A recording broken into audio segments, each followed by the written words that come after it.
ই স্পোর্টসে বিশ্বমঞ্চে ইতিহাস গড়ার অপেক্ষায় বাংলাদেশ। পাকিস্তানে শুরু হওয়া পাবজি মোবাইল গ্লোবাল ওপেনের সাউথ এশিয়া ফাইনাল 2026 আসরে দেশ সেরা 4 দল।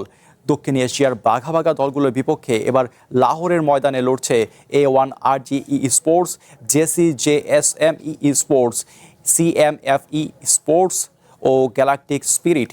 PMNC বাংলাদেশ স্প্রিং 2026-এ অসাধারণ পারফরম্যান্সের মাধ্যমে দলগুলো এই আন্তর্জাতিক পর্যায়ে টুর্নামেন্টে নিজেদের জায়গা নিশ্চিত করেছে।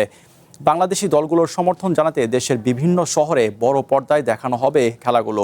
চট্টগ্রাম ও রাজশাহীর পর রবিবার ঢাকার রবীন্দ্র সরোবরে বড় পর্দায় একসাথে ম্যাচ উপভোগ করতে পারবেন ই স্পোর্টস প্রেমীরা। এছাড়াও সরাসরি খেলা দেখা যাবে পাবজি মোবাইলের অফিসিয়াল ফেসবুক পেজ ও ইউটিউব চ্যানেলে।